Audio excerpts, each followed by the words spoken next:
What's good, beautiful people? It's your girl Assataamani, and we're back for yet another YouTube video. Before you even proceed with this video, make sure to hit that subscribe button because you're going to want to stay here. You're going to want to stay here for a long time.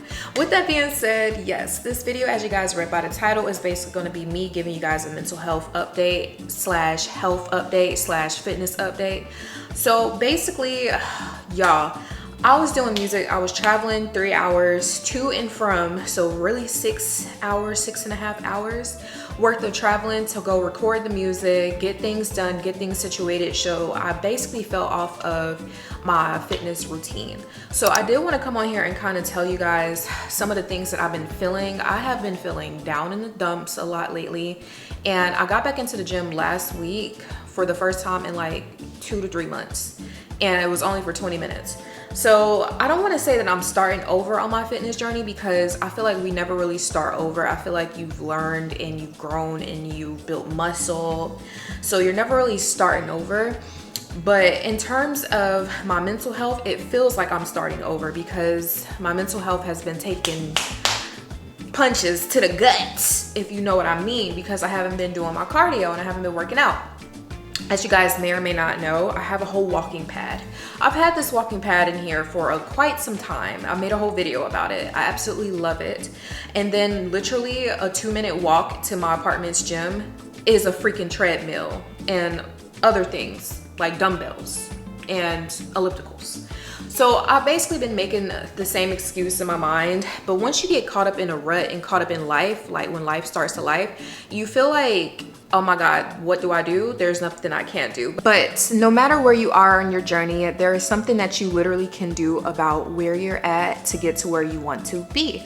Also, I need everybody to understand something. It's just in our human brain, sometimes we're just not going to ever feel satisfied or feel like we've reached our goals. You know what I mean? Like there's always more goals that we want to make, especially me. In my top 3, I have a Leo moon. If you guys are into zodiac signs, you know exactly what I'm talking about. So I always feel like there's something that's missing or a void that I can't fill. So there's always something that I feel like I'm working towards, and it may just be my brain and how I am, but I know a lot of people who are like that, where they feel like there's always something that they want to work towards, and there's nothing wrong with wanting to keep working towards something. If that makes you a perfectionist, oh well. You just have to learn to be grateful for where you are at and know that you have to have the discipline to get to where you want to be. So right now I'm kind of considering doing 75 soft or 75 hard in my journey, just because of the fact, like, child, I've never tried it. And I have a whole library full of books that I need to be reading. But I think a portion of 75 hard is that you have to work out twice a day, and one of the times that you work out has to be in the gym or inside, and then the other time that you work out has to be outside. So like taking a brisk walk or something like that and all that jazz.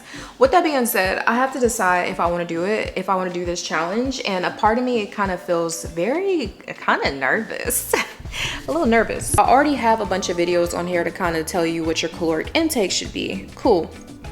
So I kind of have an idea of where my caloric intake should be. Also, I think it's very important to note that with having PCOS, it's extremely easy for me to gain weight, which is cool when you're like trying to gain a booty or trying to gain muscle. It's cool for that. But when it comes down to losing weight and going on a cut, which is basically when you lose like body fat and stuff like that, it's hard, y'all. It's damn near impossible.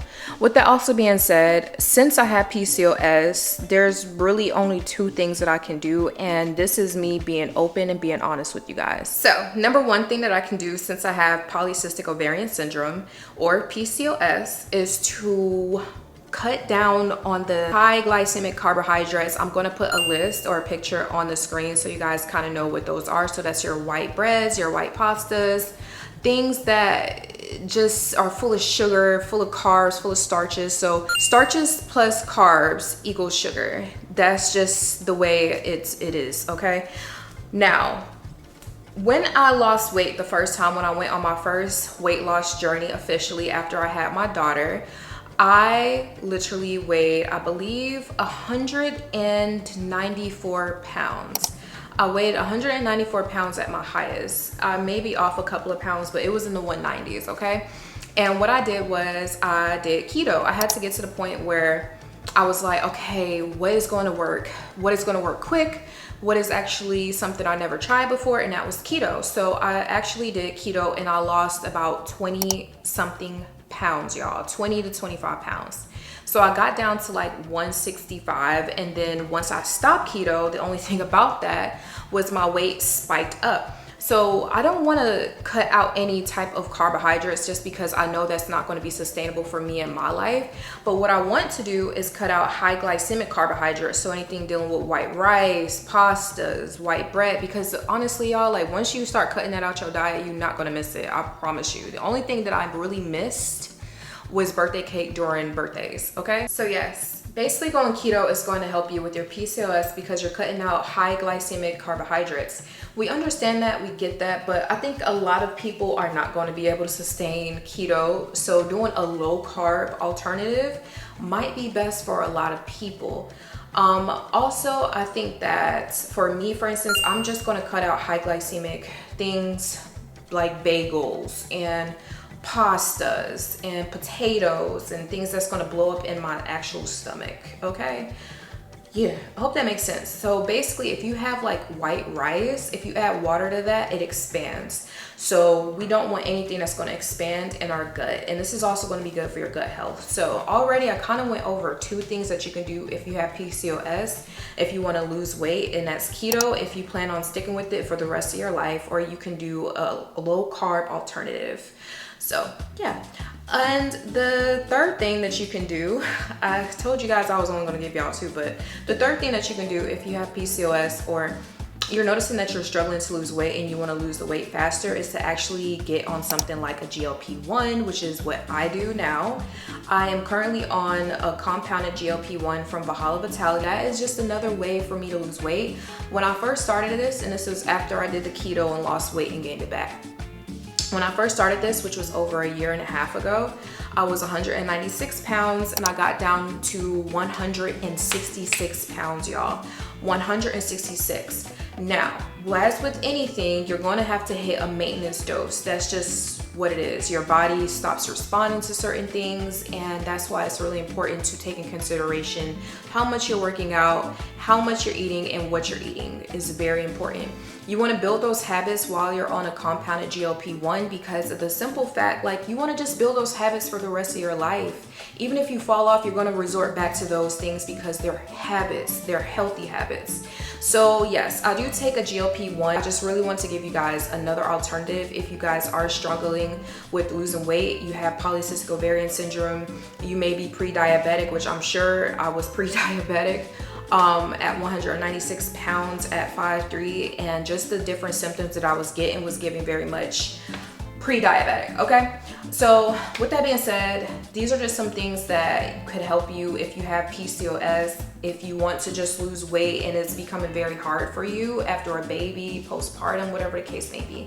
So these are the things that I'm going to be doing as far as it concerns to what I'm eating and what I'm not eating. Of course, we're still going to stay in a caloric deficit. So I hope that this video makes sense and helps you guys out there. Those are just the 3 things that really helped me with having PCOS to shred the weight.